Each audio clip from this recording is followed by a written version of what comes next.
Hello बच्चों, the question says that a body of mass 5 into 10 to the power 3 kilogram moving with speed 2 meter per second collides with a body of mass 15 into 10 to the power 3 kg inelastically and sticks to it.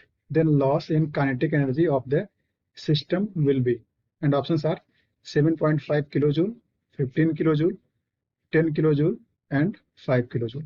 Okay, तो इसका लिखते हैं की concept ये हो जाएगा conservation of momentum सीधे हम यहाँ पे लीनियर मोमेंट की बात कर रहे हैं, ठीक है।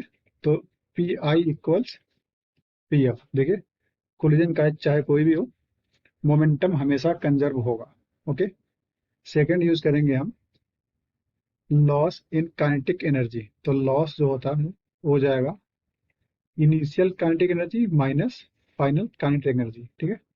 तो इनिशियल माइनस फाइनल, और के का जो फॉर्मूला होता है काइनेटिक एनर्जी होता है के equals half m v square. Okay, अब बोल रहा है बॉडी है जिसका मास दिया है 5 इंटू 10 टू पावर 3 kg और ये 2 मीटर पर सेकेंड से जा रहा है और एक बॉडी से जाके स्टिक हो गया है, ठीक है। तो यहाँ बना देते हैं, देखिएगा एक बॉडी है ये, इसको m1 मान लेते हैं और इसको m2 मान लेते हैं, m1 m2, ठीक। बाद में दोनों कोलाइड होकर एक ही बन गए ऑब्जेक्ट, दोनों कोलाइड हो गए और चिपक के इस तरह से मान लेते हैं कुछ v से जाना स्टार्ट कर दिया इसने, ठीक है। या फिर इसको v1 से मान लेते हैं, v1 से ना स्टार्ट कर दिया। इसका वेलोसिटी v आपको गिवन है, कितने से जा रहा है 2 मीटर पर सेकंड से मूव कर रहे हैं, ठीक है। और इसका मास कितना है m1 मान लेते हैं कुछ, जबकि फर्स्ट मास था 5 into 10 to the power 3 kg है, तो 5 into 10 to the power 3 kg। और m2 मान लेते हैं कुछ, m2 है 15 into 10 to the power 3 kg, तो m2 is 15 into 10 to the power 3 kg। अब देखते हैं मोमेंटम कंजर्व करते हैं, तो बन जाएगा P I equals P F. P I कितना होगा, देखिए केवल इसका मोमेंटम होगा, तो m1 इंटू वी, इसका 0 होगा, इक्वल्स पी एफ क्या हो जाएगा m1 plus m2 into v1। हमें v1 निकालना है, निकाल लेते हैं।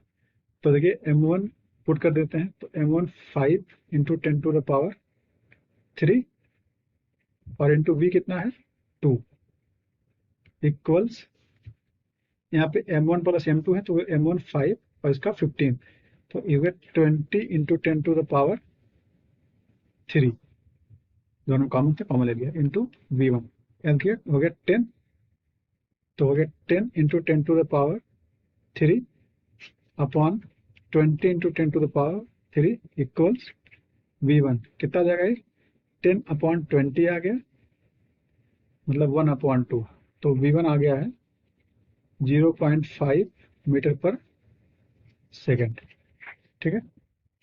ये हमें v1 मिल गया है, इसकी वेलोसिटी। अब निकालते हैं लॉस।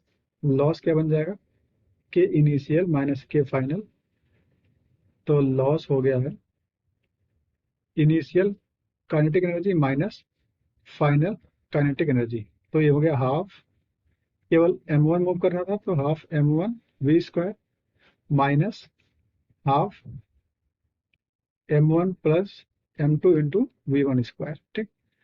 तो पुट कर देते हैं, देखिए हाफ कॉमन ले लेंगे, m1 कितना है, m1 5 इंटू 10 टू पावर 3 है और v है 2 मीटर पर सेकेंड, तो हो गया 5 into 10 to the power 3 into 2 का स्क्वायर, ठीक। और माइनस कर देते हैं, यहाँ पे m1 प्लस m2 है तो ये आएगा 20 सीधे, 15 plus 5 20 into 10 to the power 3 और v1 कितना है, और 0.5 का होल स्क्वायर। ओके, 0.5 का होल स्क्वायर। ओपन करते हैं इसको, देखिएगा बन जाएगा हाफ, यहाँ पे 2 टू जा 4, 4 5 जा 20 इंटू 10 टू द पावर 3, ठीक है। 5 4 जा 20 इंटू 10 पावर 3, माइनस कर देते हैं, यहाँ पे 0.5 का स्क्वायर 0.25 हो जाएगा, ठीक है। और 0.5 का 0.25 और इंटू 20 कर देंगे, ठीक है। तो 0.25 इंटू 20, तो यहाँ आ गया 5, ठीक है, इंटू 10 टू द पावर 3, तो ये बन गया हाफ इंटू यहाँ पे 20 माइनस 5 कितना बन जाएगा, यहाँ बच गया है 15 इंटू 10 टू द पावर 3, ये हो गया 7.5 into 10 to the power 3 joule, या फिर 7.5 किलो जूल, इतना लॉस है। ठीक है, 7.5 किलो जूल। ठीक है, ऑप्शन मैच करते हैं, ये ऑप्शन मैच करते हैं, तो option 7.5 kilo joule, option A is correct. Okay, hope you understood it well, all the best.